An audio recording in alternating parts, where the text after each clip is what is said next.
میں نے اسے کہا بھی کہ آپ پہلے بتاتے اگر آپ کو کہیں رکنا تھا۔ بارشوں کی وجہ سے روڈ پہلے ہی بہت خراب ہے کراچی کے، اور پانی الگ ہے سڑکوں پہ، تو آپ کو کہاں یہاں کچھ ملے گا اس ٹائم۔ خیر وہ شخص بغیر کچھ کہے نیچے اترا اور واپسی میں ایک بڑی سی تھیلی میں اچھا خاصا سامان لے کر دوبارہ آٹو میں آ کے بیٹھ گیا۔ بہرحال میں نے آٹو سٹارٹ کیا اور چلتا رہا۔ بہت عجیب رات تھی، بارش اتنی تیز ہو گئی کہ مجھے رکشے کو مزید آہستہ کرنا پڑا، اور رکشے کی روشنی سے جو جگہ نظر آتی جا رہی تھی بڑے دھیان سے رکشے کو چلاتے جا رہا تھا، تو اچانک سے مجھے بار بار عبید عبید کی آواز آنے لگی میرے کانوں میں۔ میں نے شیشے میں آدمی کو دیکھا تو اس بار میں ذرا حیران ہوا، تھوڑا سا گھبرا گیا کیونکہ اندھیرا بہت زیادہ تھا، اندر بھی نظر تو نہیں آ رہا تھا ٹھیک سے اور آس پاس روشنی بھی نہیں تھی، لیکن اس آدمی نے جو کپڑے پہنے ہوئے تھے اس بار جب میں پیچھے شیشے سے اسے دیکھتا ہوں، تھوڑا بہت جو مجھے دکھائی دیا اس کے کپڑے اب بالکل سیاہ تھے، تو میں کافی حیران ہوا کہ اس آدمی نے تو ایک سفید کلر کا جبہ پہنا ہوا تھا جو سیاہ تو نہیں تھا، مگر اب اس کے کپڑے تو کافی کالے ہیں، لیکن میں اس بات کو پھر بھی نظر انداز کرنے لگا، ہو سکتا ہے کہ اس نے شال اوڑھ لی ہو بارش میں سردی کی وجہ سے۔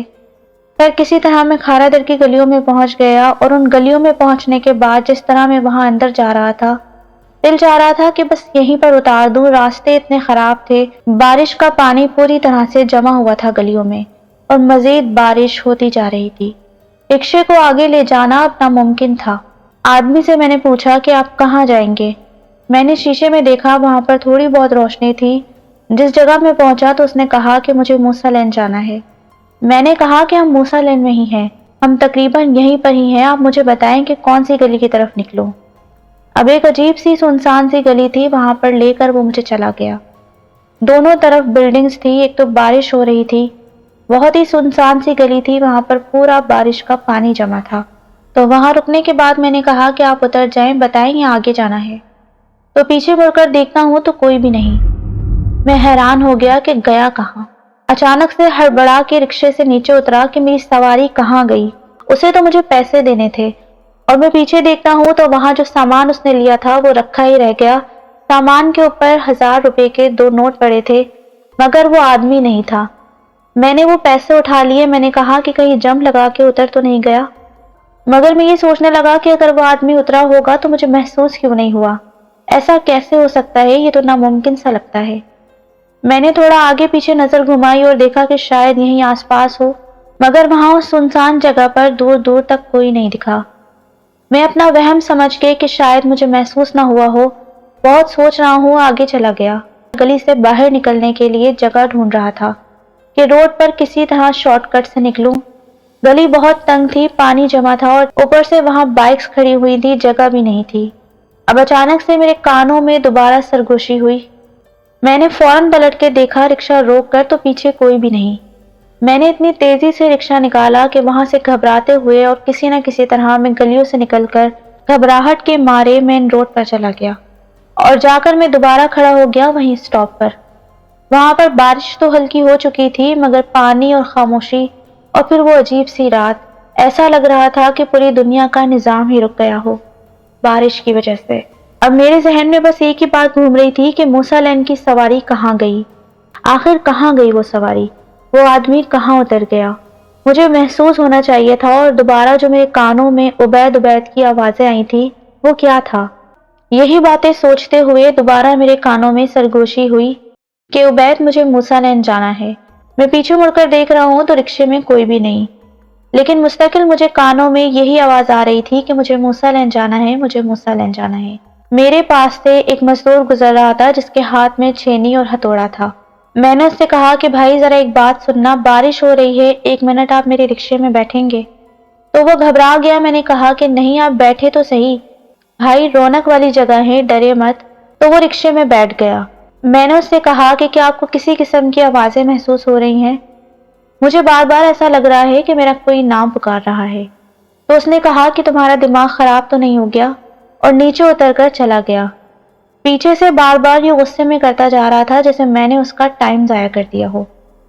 خیر اب آگے جاتا ہوں گھر کی طرف جانے کے لیے تو دوبارہ ایک بوڑھا شخص ملا، اور اتفاق سے وہ شخص بھی عام قد کے حساب سے کافی لمبا تھا۔ آگے پیچھے ٹیکسیوں کی قطاریں کھڑی تھی، مگر وہ سیدھا میرے پاس آیا، وہ روڈ بالکل ویران سا تھا۔ وہ شخص مجھے کہنے لگا کہ بیٹا مجھے 2 اسٹاپ آگے چھوڑ دو گے؟